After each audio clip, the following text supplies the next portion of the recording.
Grazie a Paola Colombo, buon pomeriggio, buona domenica a tutti e soprattutto agli ospiti con i quali dialoghiamo ora per presentare il libro di Pierluigi, Le 10 grandi parole, indicazioni per la vita.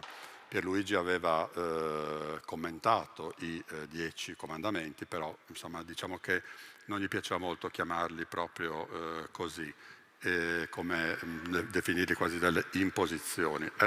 Li riteneva, come appunto dice bene nel sottotitolo questa scelta di Vito, indicazioni per la vita perché sono comunque dei suggerimenti per appunto la vita comunitaria, per la relazione, per lo stare assieme con gli altri in comunità appunto. E in comunità, in famiglia, eccetera, e poi insieme affronteremo proprio questi temi, vero professoressa, anche sul perché ha fatto certe scelte, proprio in alcuni casi anche mettendo assieme alcune parole.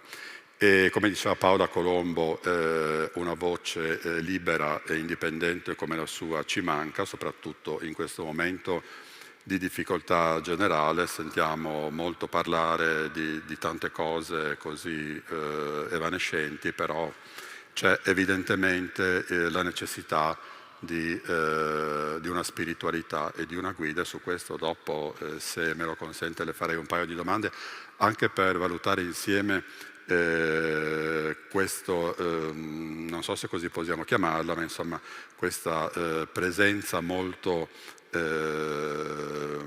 attiva in queste ultime settimane della vicenda appunto della morte e poi dell'elezione del Papa, che non lo so se alla fine abbiamo confuso i reality con appunto quello che stava accadendo, e magari una sua valutazione attenta dopo la chiederei. Però cominciamo da te, Vito, dal perché hai scelto, hai cercato questi scritti di Pierluigi e poi hai deciso di metterli assieme. Tra l'altro poi si conclude anche il libro con un capitolo dedicato al nuovo comandamento e alla fine in appendice pubblichi anche un'omelia che aveva scritto per il Messaggero Veneto la settimana prima di mancare, che però non è stata pubblicata sul giornale per insomma, quello che sappiamo. Ecco, ma tu la tua scelta perché di scritti di Pierluigi ne avrai tantissimi e inediti, la scelta di porre l'attenzione su questo, perché? Sì, come è stato detto, Pierluigi manca. Sicuramente in tutto questo tempo avrebbe parlato molto, avrebbe scritto molto, perché sono tanti avvenimenti che succedono nel mondo, adesso anche l'elezione del Papa, ma lui io credo che ci sia ancora, chiaramente non è fisicamente presente con noi, però anche questi libri pubblicati continuano a farlo parlare, continua ad esserci la sua voce che ci provoca e ci dà le sue testimonianze profonde, di riflessioni importanti, come erano sempre quelle che faceva. Gli scritti sono tanti e credo che, come ho detto altre volte, in questa sede, quando è stato presentato il primo libro, non sarà il primo, ma non sarà neanche l'ultimo questo, credo. E perché proprio sui comandamenti? Perché io credo che viviamo in questo momento in un mondo in cui c'è un deficit di spirito. E questo chiaramente è da sottolineare, è importante, e credo che questi libri per Luigi e questo in particolare anche aumenti per chi legge il libro le proprie energie interiori, la propria vitalità interiore per accrescere il suo essere. E quindi in questo momento anche storico ho scelto di pubblicare un libro che può stare in mezzo a tutte le realtà laiche, cattoliche, cristiane, religiose in senso ampio, E proprio perché c'è questa situazione che ci caratterizza, credo. E quindi c'è bisogno, la gente sente il bisogno di questa spiritualità in qualche modo. E Pierluigi, in fin dei conti ce la trasmette.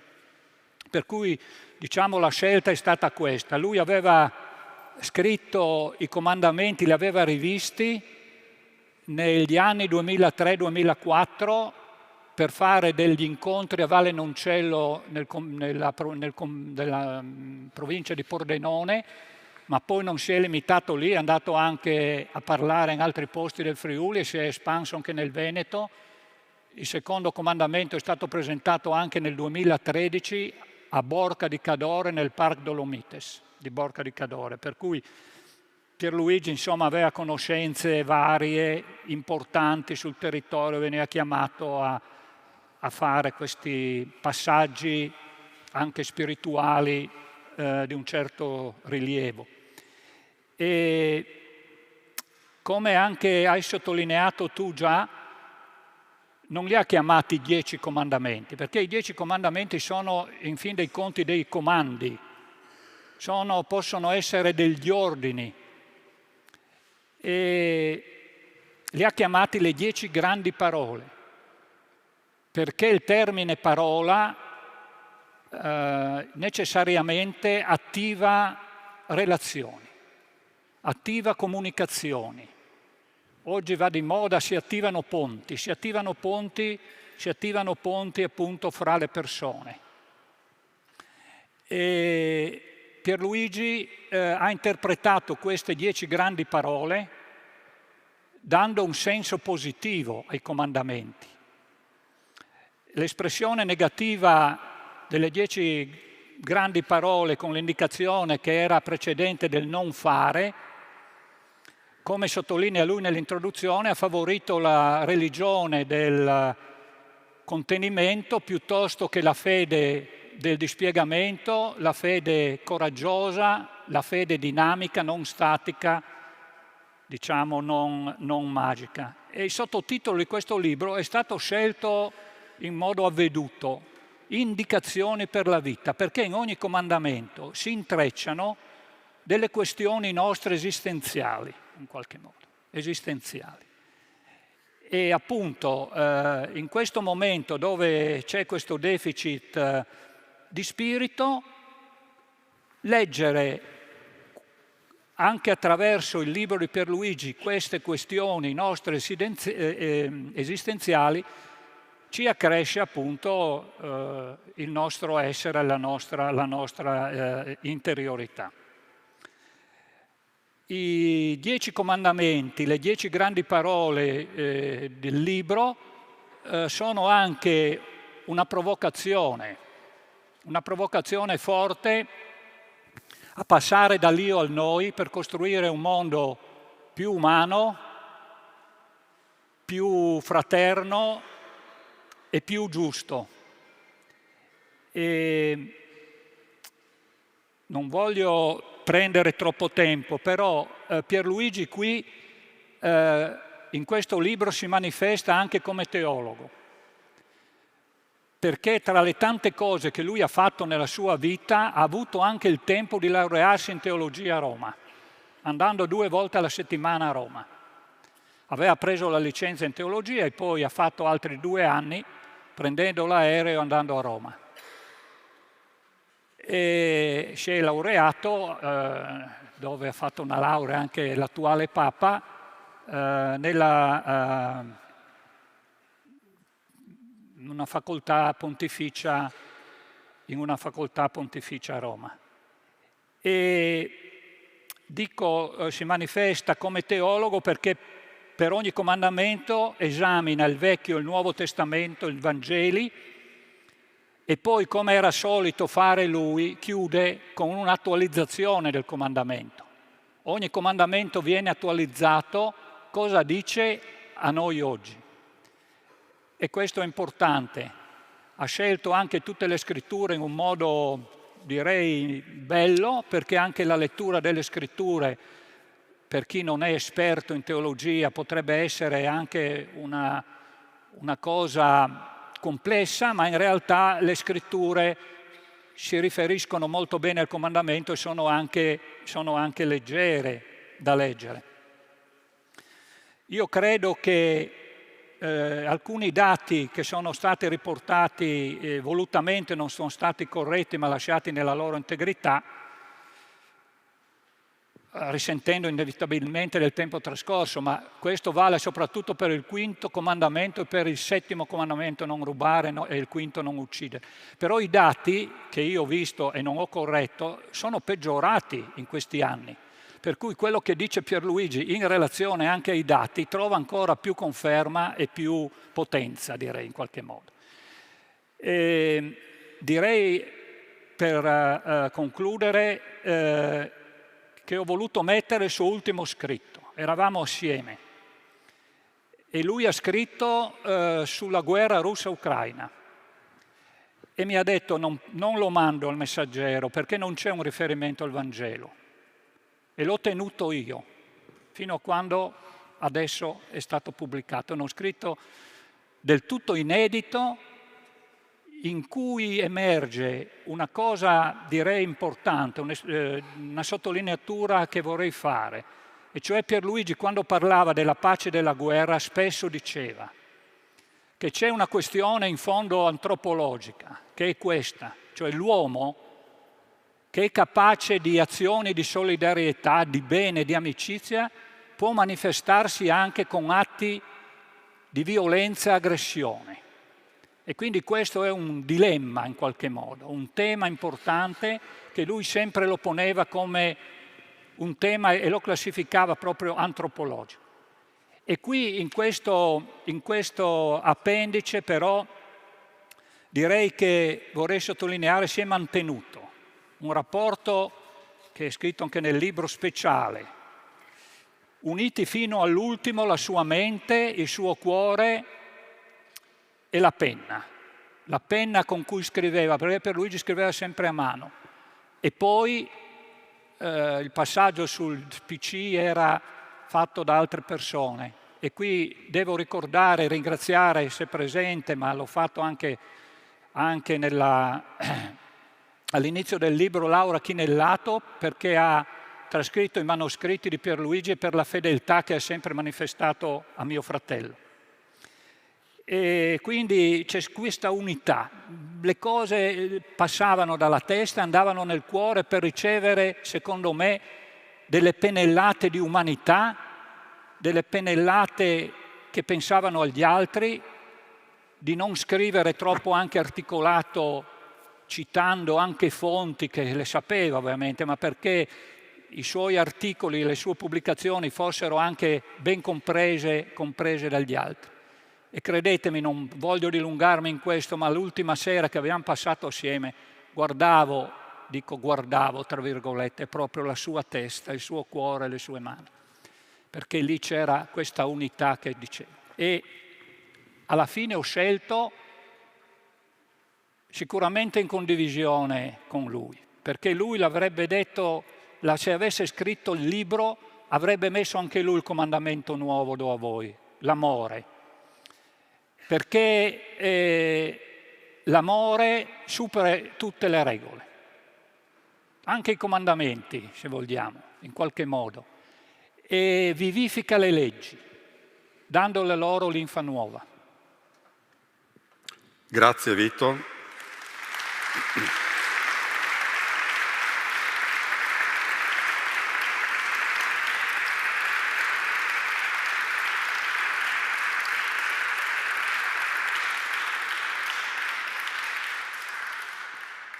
Dopo torneremo a parlare con te, professoressa. Ci aiuta a capire il concetto proprio di comandamento in Pierluigi, che era uno spirito libero. Alcune cose sono state anticipate, no? Il fatto che appunto fossero un'imposizione, non era nella sua forma mentale, comunque anche spirituale. Ecco, e allora qual è, secondo lei? Che cosa si può definire?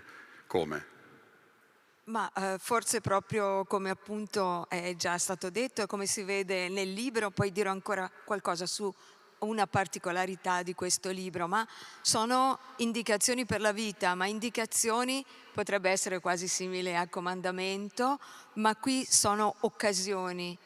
E credo che questo, si ascoltava da Vito Di Piazza, nasca non solo dalla personalità di Pierluigi e dal suo posizionamento, come si potrebbe dire, di solidarietà e di giustizia, ma anche dalla sua competenza teologica, perché nella scrittura effettivamente le 10 parole, come vengono indicate, che poi a volte i numeri anche possono cambiare, però le 10 parole sono precedute, e nel libro con grande attenzione è stato messo, sono precedute da un annuncio. Io ho ascoltato il tuo grido, io sono un Dio che è un Dio per te, e queste cose che dico sono sentieri di vita. Questo non vuol dire, e certo non lo vuol dire, mi sembra nel libro, certo non in Pierluigi, allora non serve niente dire che cosa fare, perché c'è anche, oltre che questo grande afflato di annuncio di vita, una grande attenzione etica nel libro. Dunque attenzione a tutto ciò che uccide le vite o le depreda, attenzione al furto che è rappresentato dal crescere del debito estero, e fa impressione rileggerlo adesso, appunto, la corsa al riarmo, cioè è attraversato da cose dette che sarebbe meglio fare, che è meglio fare, quindi anche da comandamenti in questo senso, da indicazioni di cose da fare, però non nascono solo così, ma nascono da appunto il comando come cosa seconda dopo un annuncio, un'indicazione. E lo collego subito qua,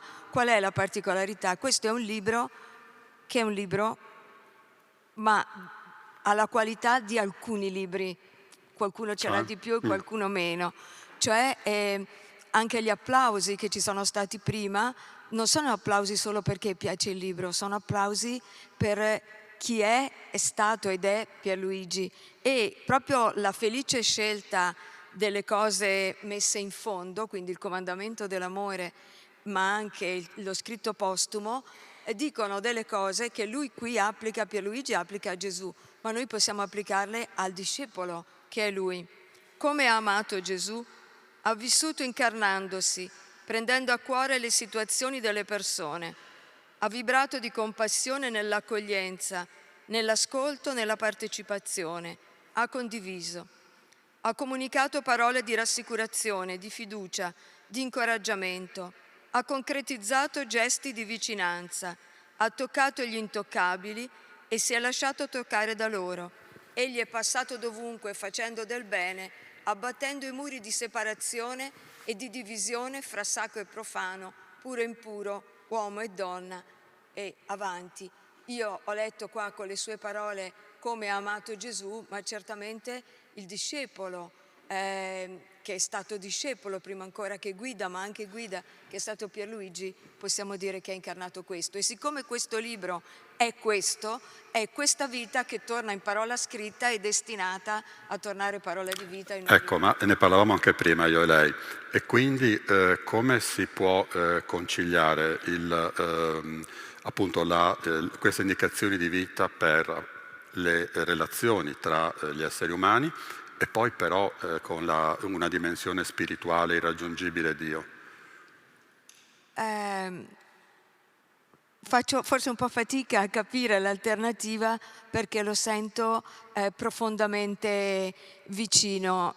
Provo a dirlo con un altro riferimento che non viene da qui, che è un testo rabbinico che amo molto, si trova nel Talmud, poi riportato da Isaac Deutscher, insomma un testo che poi è di tanti, che gira, dove si parla di un rabbi eretico, detto lo straniero, tra l'altro, che dunque ha delle posizioni molto libere anche rispetto ai precetti, che ha un discepolo che è molto osservante, l'autore della Mishnah, eccetera.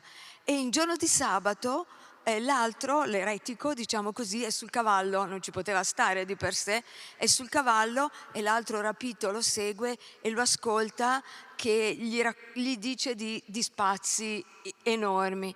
Però quando arrivano a un certo punto, l'eretico dice all'osservante: «Ehi, fermati, guarda che stai superando i passi che ti sono consentiti in giorno di sabato», e lo rimanda alle regole e lui va verso l'orizzonte. Allora io ho trovato sempre interessantissimo, tra l'altro appunto Deutscher ne parla per parlare di Rosa Luxemburg, di certe forme di ebraismo laico che aprivano mondi, e ne parla per dire che si può tenere insieme un'osservanza anche di piccole regole, quello lì addirittura lo rimanda e dice: «Guarda che hai un certo numero di passi», un simbolo evidentemente, non era una legge di vita ma un'identità, però si può fare soltanto se si conosce l'orizzonte, altrimenti risulta una cosa asfittica, penalizzante, che chiude in gabbie. Ma se possiamo anche tenere delle regole, quanto come ci combiniamo adesso, cosa facciamo, delle regole di buona convivenza, si possono tenere perché sappiamo che c'è l'eccezione. L'eccezione delle eccezioni è, lo leggevamo qua, anche quel superamento dello spazio sacro e profano, che non vuol dire una penalizzazione dell'infinito, della trascendenza, ma vuol dire poterlo ritrovare nello sprofondarsi della vita, una spiritualità profonda. Quindi credo che ci sia un legame, mi sembra di averlo letto così sempre anche in Pierluigi. Ecco, siamo abituati, forse anche per un'educazione di un certo tipo, a imparare i comandamenti e quando appunto ci sono stati insegnati, queste sono le tavole della legge, no? Quindi da là non si esce, nel senso che appunto c'è un'indicazione ben precisa. Quindi anche un certo tipo di educazione. Ecco, in Pierluigi questo è evidentemente elaborato, è un pensiero che ci arriva sicuramente anche attualizzato. Però la religione, come dire, incorre in rischi quando insegna o impone certe regole. Già tra insegna e impone, però capisco lei vuole stare su regole.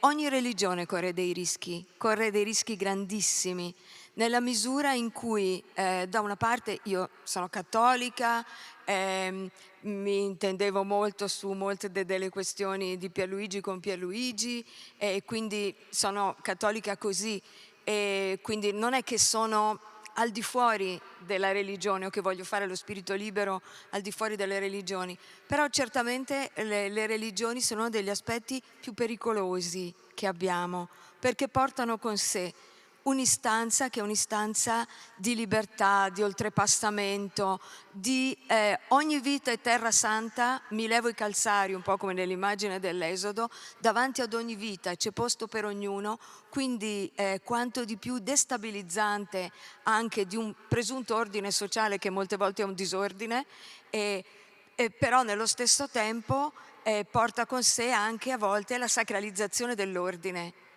di un ordine che non è un ordine spirituale o un ordine evangelico, se stiamo su questi testi, ma è semplicemente lo status quo in cui ci troviamo.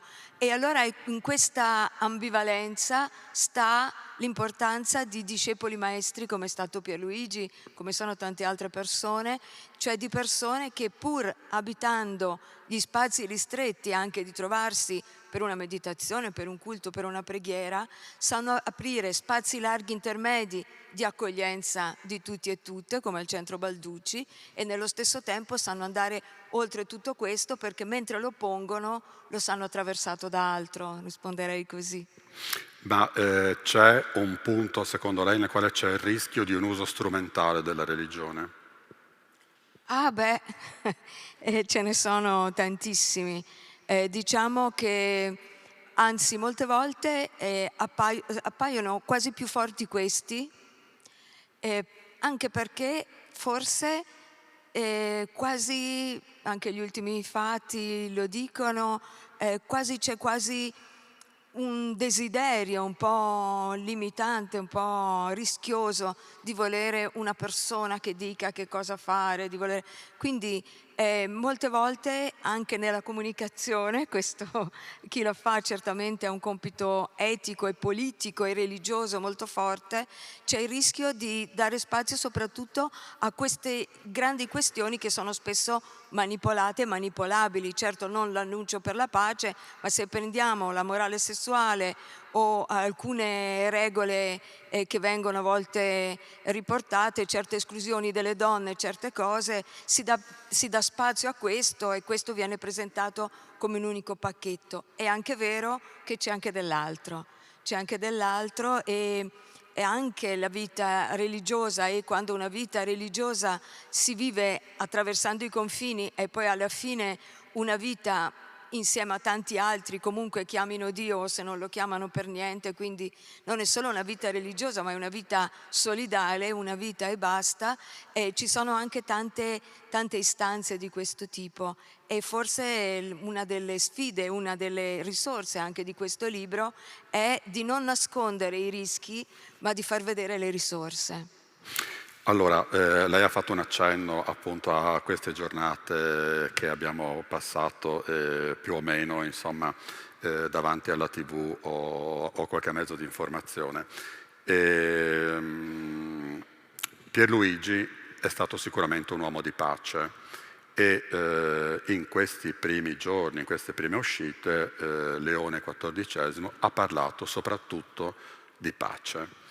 E viene da chiedersi, io le chiedo intanto che giudizio ha, che impressione ha avuto, eccetera, e anche così dal fatto che, come anche diceva prima, c'è stata questa overdose, scorpacciata, non so come chiamarla, comunque di attenzione nei confronti di questo evento.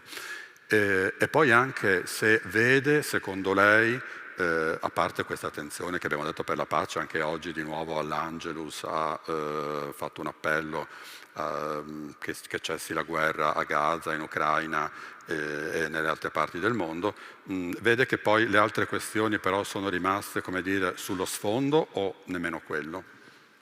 È una domanda difficile, non tanto perché diciamo, si colloca su un crinale molto, molto pieno di tensioni anche all'interno della Chiesa Cattolica, ma difficile perché in realtà io credo che non sia bene ipotecare il futuro, così come credo che non sia utile, al di là appunto dell'affollamento generale dei temi di questi giorni passati, non sia utile per i cattolici, no, di sicuro, ma neanche per tanti altri, focalizzarsi su una persona sola.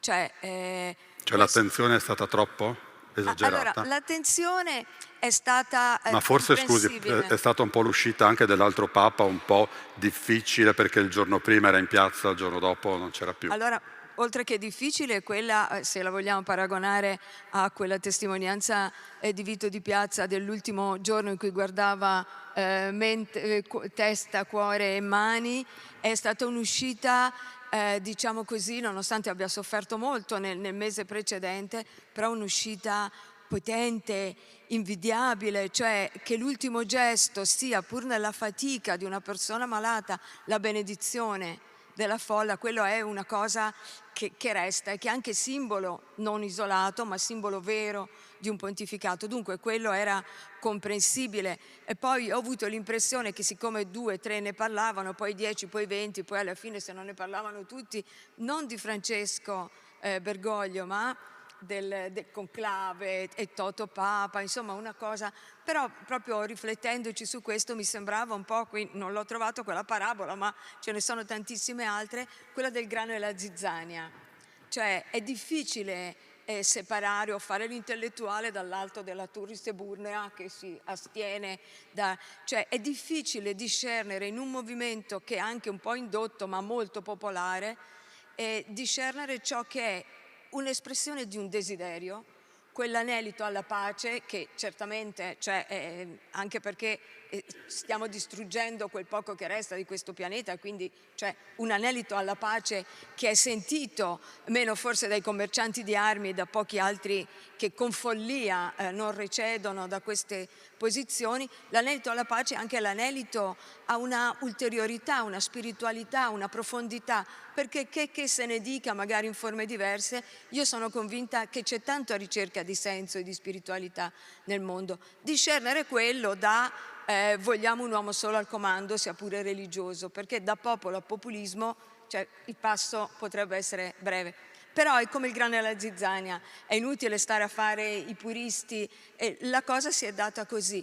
Quanto a quello che c'è davanti, e io credo, anche prima un'altra persona mi chiedeva cosa ne direbbe Pierluigi, secondo me, adesso, e poi il fratello saprà anche meglio, ma io direi che avrebbe dato fiducia a quella persona che Robert Prevost, adesso Leone XIV, gli avrebbe dato fiducia come a qualsiasi altra persona, questo di sicuro. Però io cito spesso a questo proposito le parole di una collega, Stella Morra, che ci scambiavamo nel passaggio precedente, cioè tra le dimissioni di Benedetto XVI e l'altra elezione, quando lei diceva: ma sì, però un Papa, io più che un Papa voglio una Chiesa. Io sono ancora su queste posizioni. Sono convinta che, e questi ultimi eventi l'hanno dimostrato, nonostante il mondo cattolico abbia cambiato molte cose dal Vaticano II, non ne ha cambiate tutte. Quindi è ancora verticistico, gerarchico, aspetta, sta a vedere come si veste per vestirsi uguale. Insomma, c'è un certo da parte di qualcuno. Da qui abbiamo già cambiato il modo di vestirsi, no?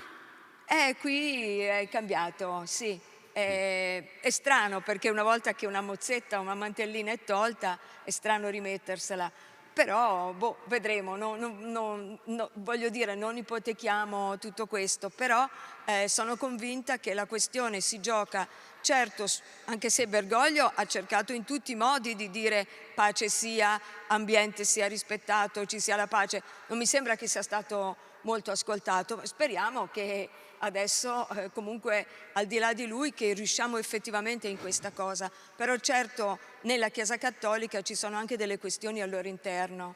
Diceva un'altra collega, Simona Segoloni, rispetto a Fratelli Tutti, orrendamente titolata così, bastava mettere sorelle e fratelli, non sarebbe stato un grave vulnus al testo di San Francesco.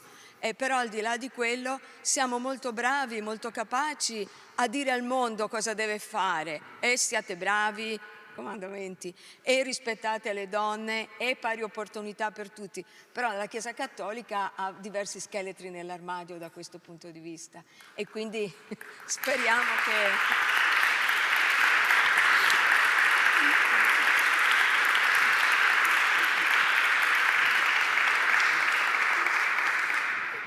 Le chiedo ancora una cosa, tornando sempre all'inizio di questa domanda, cioè il rischio di queste giornate, di questo continuo bombardamento, è secondo lei l'esigenza di avere, sicuramente per i cattolici, una guida, ma alla fine abbiamo visto che anche chi non crede, comunque tutto sommato, ha seguito questo evento e comunque entrava anche nei dialoghi e nelle conversazioni. Ma forse così perché siamo comunque bombardati dalla TV ai social, o perché c'era così un'attenzione a volte anche sbilanciata?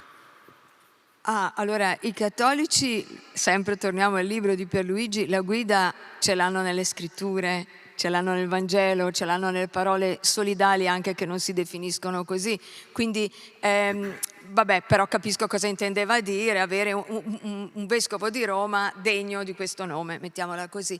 Allora, secondo me era un po' sbilanciata, però detto questo, è sbilanciata un po' a volte anche...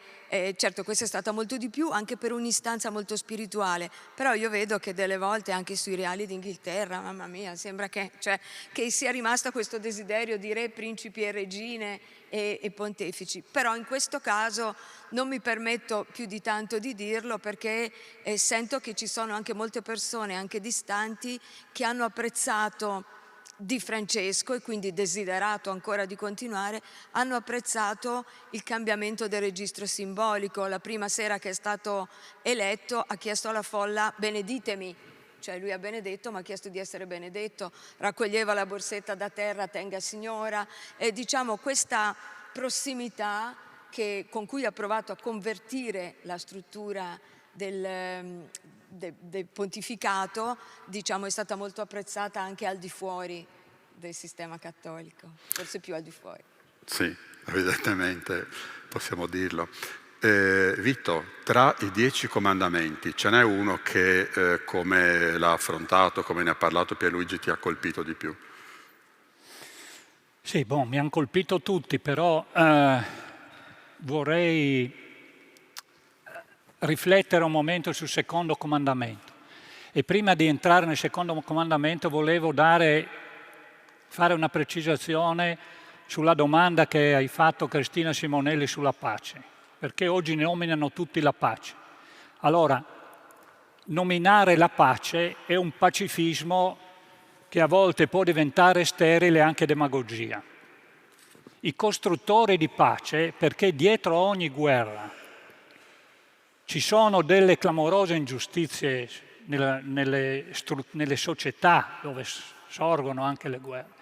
I veri costruttori di pace sono quelli che si impegnano nel modo che è possibile a recidere le radici delle ingiustizie qualunque esse siano, di qualsiasi forma esse siano. E questa è una differenza importante, perché gli uni possono andare solo con le bandiere e gli altri con le forbici. Dicevo il secondo comandamento. Parlavo un giorno con Don Ciotti, proprio nella canonica di Giuliano, eravamo io e lui da soli. Pierluigi era uscito un attimo e mi diceva una cosa.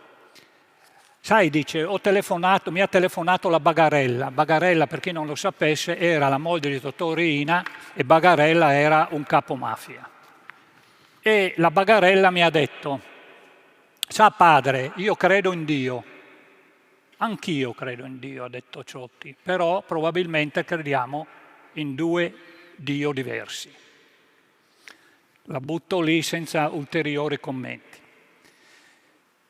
Dico che il nome di Dio, riportandomi anche al collegamento con la pace e la giustizia a cui ho accennato, il nome che più è indicato ad essere associato a Dio, come diceva il cardinale Martini, è giustizia. E il cardinale Martini diceva anche che Dio non è cattolico perché ama tutti, è di tutti. E Dio, il nome di Dio è stato ed è ancora a volte usato e strumentalizzato. Pensiamo alla politica attuale. E possiamo anche fare alla nostra politica in Italia. Si dice Dio, padre e famiglia. C'è una strumentalizzazione religiosa della politica. La religione viene strumentalizzata dalla politica per pacchetti di voti, per ricevere voti. E qui Dio non c'entra niente. Come non c'entra niente quando Trump lo fa calare sulla Casa Ovale per ricevere un'investitura di salvamondo. Proprio non c'entra nulla. È blasfemo tutto questo.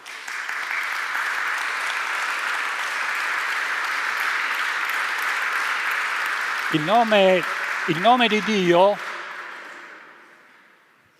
come dicevo, è stato più volte ed è strumentalizzato e usato. In nome di Dio si sono fatte violenze, guerre, massacri terribili. Basti pensare a benedizione degli eserciti, a benedizione della bandiera, all'esasperazione del concetto della patria in nome di Dio. Però nello stesso tempo, nel suo nome, persone, popoli interi, comunità hanno dato la vita per gli altri. Si sono salvate tante vite in nome di Dio. E questo è il vero Dio, il Dio della vita, dell'amore e della liberazione. E come diceva Pierluigi, cito lui adesso, è quel Dio umanissimo che sta in mezzo alla gente, perdona, accoglie e incoraggia. Pensiamo al Dio del Cantico delle Creature di San Francesco, che è il Dio delle relazioni e dell'armonia col creato. Pierluigi citava spesso Bonhoeffer come esempio, teologo luterano ucciso a Flossenburg nel 1945 in un campo di concentramento. E Bonhoeffer diceva, nelle lettere appunti dal carcere, Resistenza e Resa, pubblicato da Bompiani nel 90, Dio si è voltato perché voi state mettendo al suo posto un simulacro. Non posso non ricordare il vescovo Oscar Romero, e Pierluigi in San Salvador ha lasciato amici, ancora amico Don Sobrino, il teologo della liberazione. Ricordo che Romero, l'ultima volta che è venuto in Vaticano, è stato accolto da Wojtyla e Ratzinger, che l'anno lui veniva per ricevere sostegno, è stato ammonito e ha pianto andando via. Nell'aeroporto di Madrid, persone che l'hanno incontrato. Questa è la realtà. Romero. La domenica prima di essere ammazzato, l'hanno ammazzato, era nell'ospitalito mentre celebrava la messa da fuori la porta, hanno centrato il cuore. La domenica prima che lo uccidano ha rivolto un appello agli uomini dell'esercito, della Guardia Nazionale, delle caserme e della polizia, dicendo questo: la legge di Dio dice non ammazzare. Voi state ammazzando i vostri fratelli campesinos. Vi ordino, vi chiedo, ha detto, vi prego, vi supplico, in nome di Dio cessi la repressione. In nome di Dio. Questo è nominare Dio non in vano.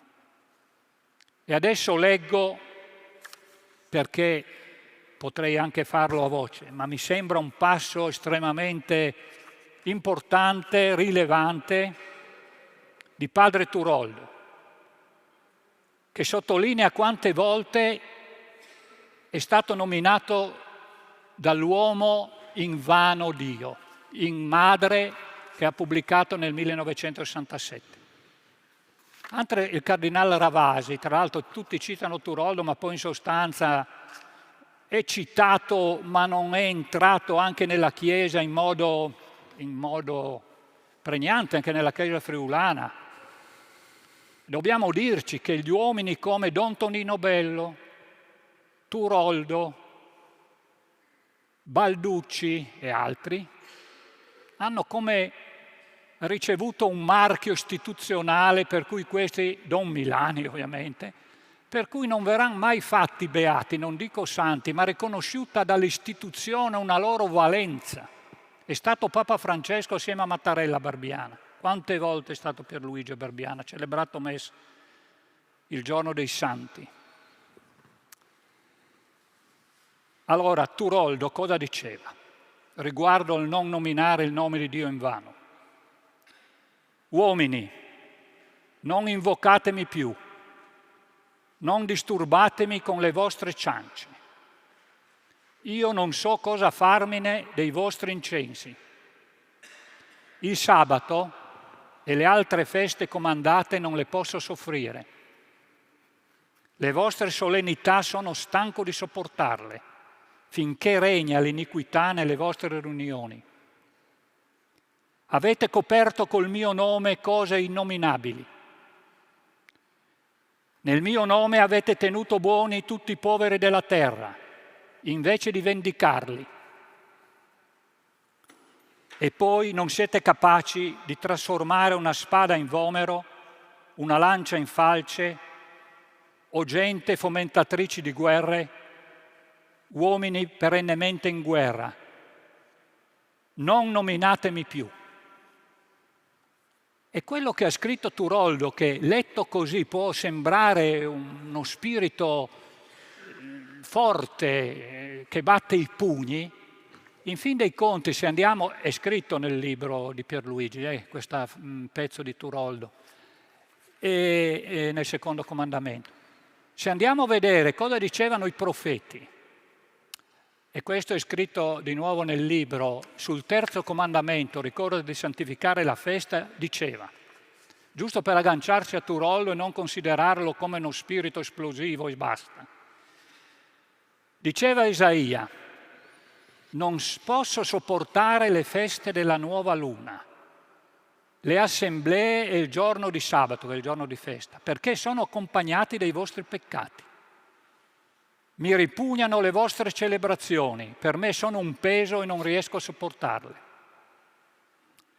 E il profeta Amos diceva, odio le vostre feste religiose, anzi le disprezzo, detesto le vostre assemblee solenni, non voglio più sentire il frastuono dei vostri canti, il suono delle vostre arpi. Piuttosto fate in modo che il diritto scorra come acqua di sorgente e la giustizia come torrente sempre in piena. Questi sono i profeti. E profeta era Turoldo. E profeta è stato anche Pierluigi. Grazie Vitto.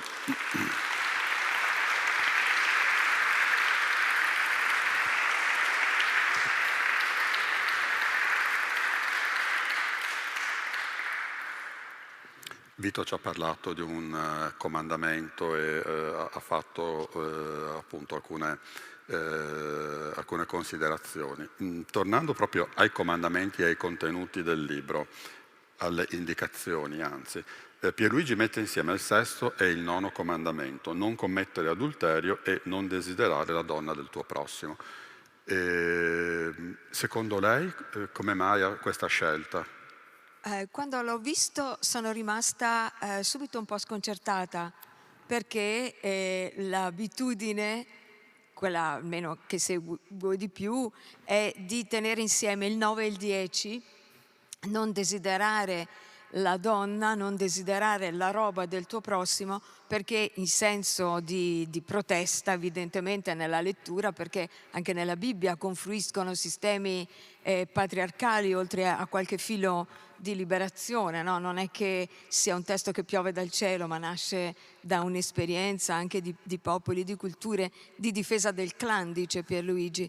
E di solito si mette in senso di protesta, perché senza dubbio in quel testo lì anche il non desiderare la donna degli altri rientra nel non desiderare le cose, i possessi degli altri. Quindi pensavo che poteva essere il momento di sciogliere, l'ho visto insieme al sesto, però poi ho trovato questa modalità e tra l'altro credo che andrebbe, prima leggo velocemente un passaggio del comandamento dell'amore che ci sta bene, anche perché abbiamo sentito che ci sono anche dei passaggi di tempo tra l'inizio delle prime riflessioni sulle parole e la finale. A pagina 126 si può considerare l'amore fra una donna e un uomo, fra genitori e figli, figli e genitori, fra fratelli e sorelle, fra persone dello stesso sesso. L'amore come attenzione e cura verso tutte le persone e avanti. E allora questo tipo di apertura ci sta adesso, ci sta bene letto insieme con il sesto e il nono. Il sesto viene tradotto nel testo non commettere adulterio e giustamente viene interpretato anche come appunto visione di difesa del clan, cioè l'adulterio in prima battuta come quello che rompe la continuità del gruppo sociale patriarcale ovviamente. Però tenendolo insieme con l'altro riesce a creare uno spazio diverso, perché in realtà tenendo insieme non commettere adulterio con non desiderare la donna riesce a spostare questi due indicazioni che sono state vissute però queste sì come un precetto pesante. Ricordiamo che nella morale cattolica si diceva, ora non si dice ma molti lo pensano ancora, sul sesto c'è solo materia grave, cioè puoi uccidere chiunque, però se è una questione che riguarda la sessualità si va subito in una situazione di ansia e di crisi in certe forme di moralismo, per cui ha causato tanto danno questa associazione, riesce invece ad aprirlo e riesce a farne, come anche in quest'ultima parte che ho letto, un inno, una lettura positiva come indicazione, una lettura positiva delle relazioni che possono dar vita a famiglie tradizionali o no, che sono relazioni tra uomini e donne, tra donne e uomini, e anche tra persone, come leggiamo qua, dello stesso sesso, possono essere delle modalità di aggregazioni varie. Lui riesce, come dire, a prendere due testi un po' distanti nella scrittura, a unirli, a creare un arco simbolico di spazio perché altro sia. E tra l'altro trova in questo modo anche la modalità, anche questa molto originale, è difficile trovarla per quello che vedo io, di mettere qua una serie di passi che riguardano Gesù e le donne nei Vangeli. Si potrebbe obiettare, perché qua?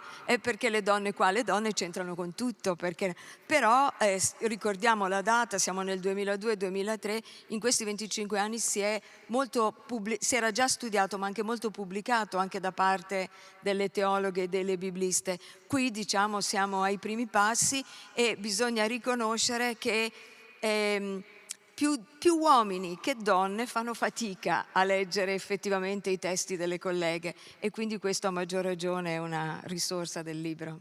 C'è un'altra indicazione o comandamento, quello di onorare i propri familiari.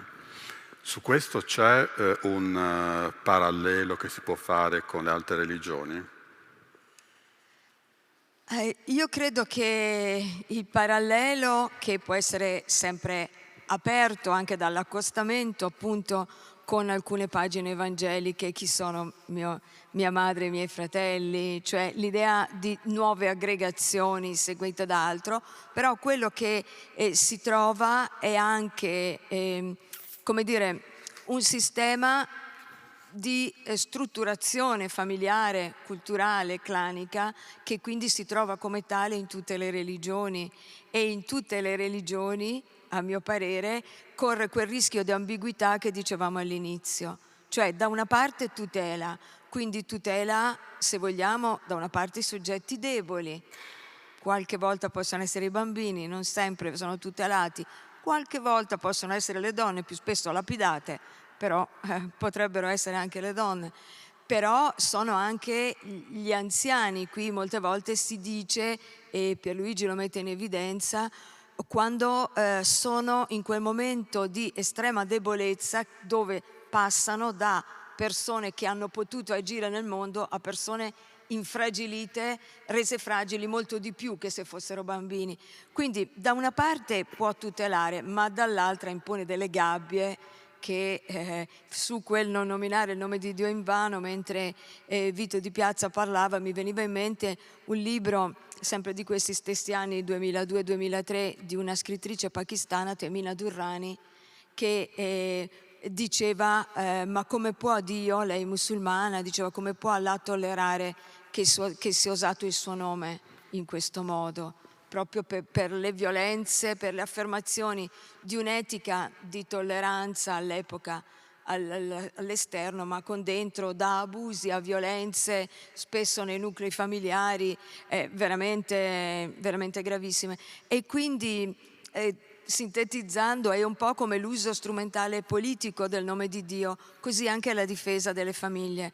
Può essere da una parte un sistema di giustizia, di tutela dei deboli, di ogni posizione, di ogni vita, di ogni possibilità, però è sempre a rischio di farsi riafferrare da una difesa non tanto della vita e del più debole, ma una difesa del più forte, perché non si cambi niente. Grazie.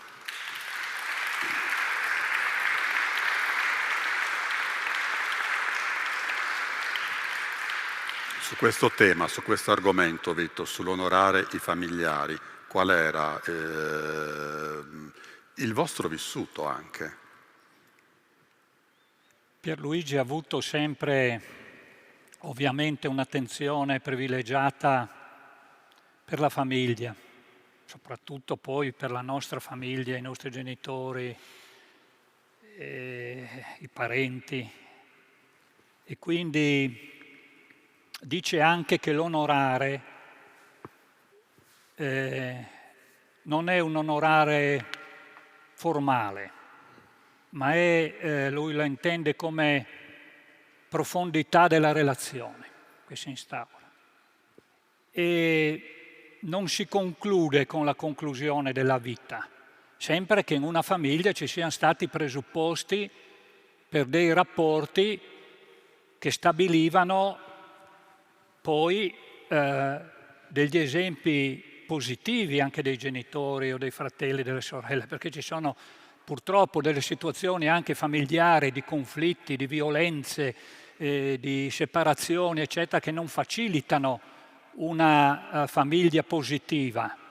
Per cui anche questo onorare tuo padre e tua madre, perché poi i tuoi giorni si prolungano, era posto anche questo nel comandamento, cioè l'onorare il padre e la madre bene in una famiglia che, diciamo, contribuisce a una formazione, a un'educazione positiva. Comunque è una cosa importante, pregnante, forte nel profondo, perché, come si dice, può contribuire ad allungare i giorni della tua vita. E l'onorare non è solo nella vita, in atto, è che quando anche muoiono i genitori, scompaiono i genitori. E Pierluigi in questo è stato, diciamo, veramente unico, perché a parte qualche domenica, e questo l'ho ripetuto più volte, lui qualche domenica particolare andava tutte le domeniche nel cimitero di Tualis. Andava sulla tomba di mio padre e mia madre, ma non solo. L'ultima volta che siamo stati a Tualis siamo stati assieme e non pensavamo mai più che quella era l'ultima volta che partivamo da lì perché lui non tornasse più. Eravamo nel cimitero, dove lui è passato per tutte le tombe.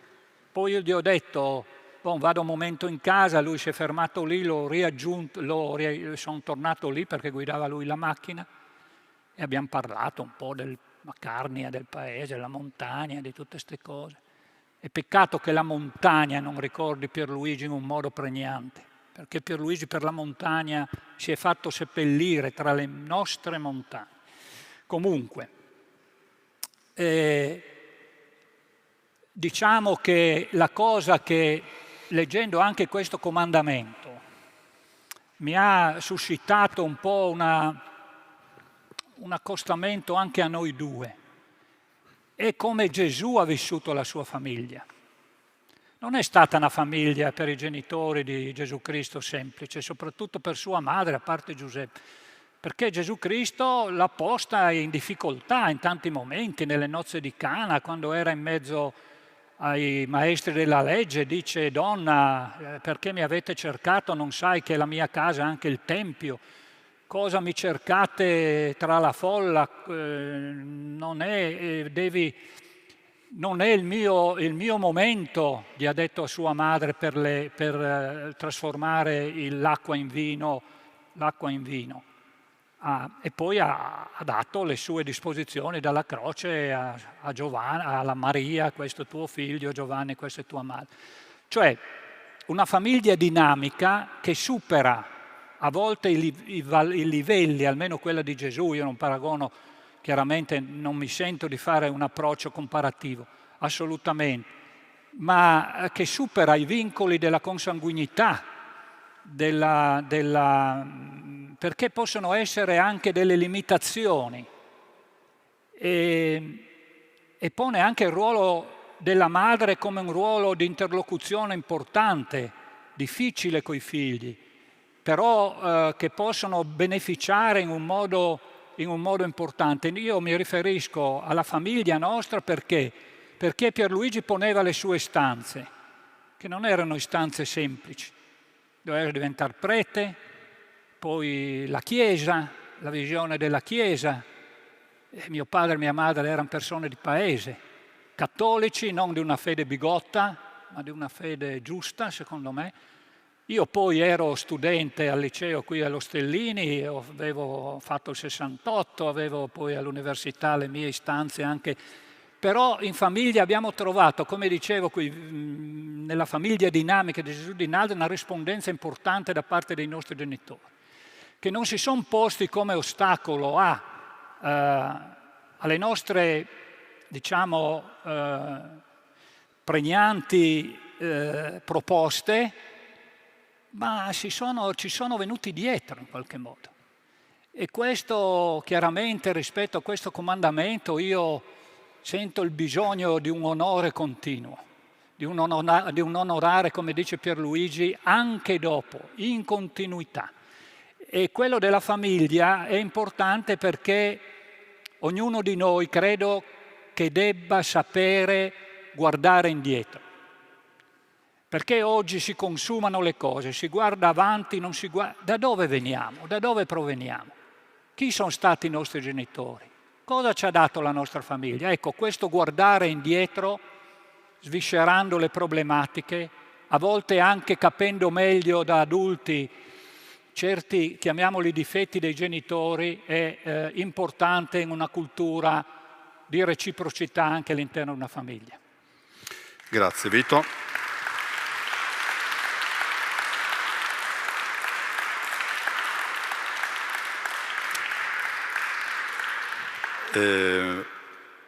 Professoressa Simonelli, leggo 2 righe. No? Nel momento storico attuale è importante liberarsi da sterili moralismi, contribuire a quell'ethos, a quell'etica comune mondiale, frutto di diverse ispirazioni, di diverse fedi religiose, che stabilisca un patto vincolante per tutti, per la salvezza delle persone, delle comunità, dei popoli, di tutto l'ecosistema, per costruire il bene comune di tutta l'umanità. I 10 comandamenti non hanno perso attualità, al contrario, in questo mondo complesso e globalizzato si possono indicare le strade per costruire un futuro più umano e aperto sempre alla speranza. E Pierluigi aveva senz'altro una capacità di attualizzare le Sacre Scritture, ma anche appunto i 10 comandamenti o le 10 parole, incredibile, proprio l'attualizzava anche sul nostro giornale, come dire, rendendola aderente a talvolta anche alla cronaca. Ecco, e quindi si può dire che secondo lei sia questo un percorso di libertà? Sì, penso proprio di sì. Del resto, riascoltando da lei le parole, quando dice abbiamo bisogno di un patto vincolante, quel patto vincolante è qualcosa che ha dei binari da seguire in qualche modo, però letto in questo modo, trasversale, globale, è un percorso di libertà, è un percorso di speranza, che la speranza è potente pur non avendo potere su quello che spera, e soprattutto non è autocentrata, perché non è che chi è credente e chi non è credente hanno una speranza diversa, nessuno ha in mano quello, ma riprendo le parole di Vito Di Piazza, diceva è bene guardare indietro, ma poi mentre aveva parlato dei genitori ha detto i nostri genitori hanno in qualche modo imparato da noi. E allora forse si tratta di avere una speranza che sa guardare indietro, tenere questa memoria, ma sa anche guardare avanti, non disprezzando i giovani o desiderando che siano per tenere in piedi le nostre vecchie strutture cadenti, ma dando loro dei crediti di fiducia. Forse in questo modo si attualizza questo patto. Invece la capacità di attualizzare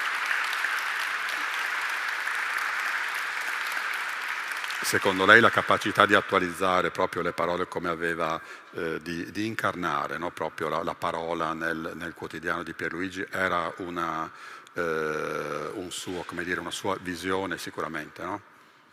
Secondo me era una sua visione, era un suo dono, era una sua eredità, questo anche spirito della montagna che veniva evocato. Ci sono delle pagine, non a caso è intitolato A Balducci, il centro di Zugliano, delle pagine anche queste finali di Balducci, quando parla da bambino sulle montagne dell'Appennino, però dice io è come se da lì non mi fossi mai mosso.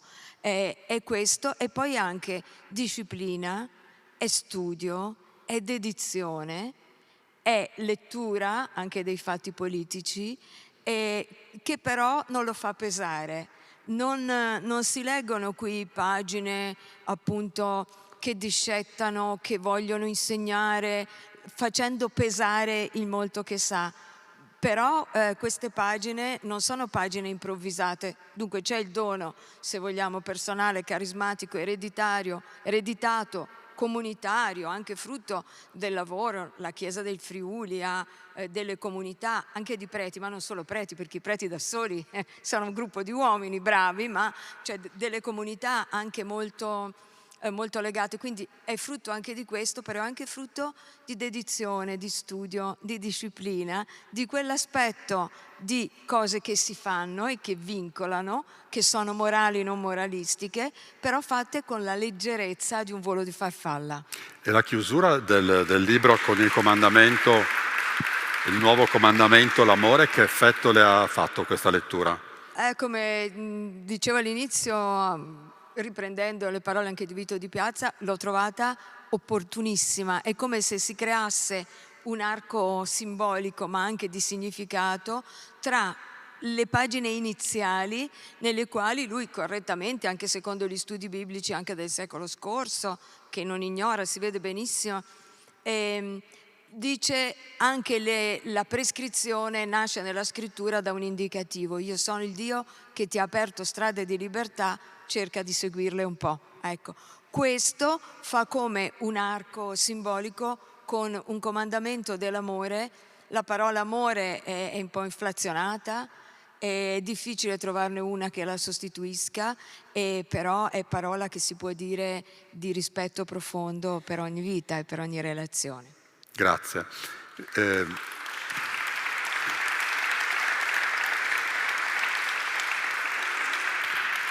Vito, siamo in conclusione. Il prossimo anno saremo di nuovo qui? Spero di sì. Va bene. Grazie agli ospiti. Se la Paola ci accoglie, spero Ma se tu stai lavorando a qualche cosa, allora no. evidentemente sei sempre al lavoro. Grazie.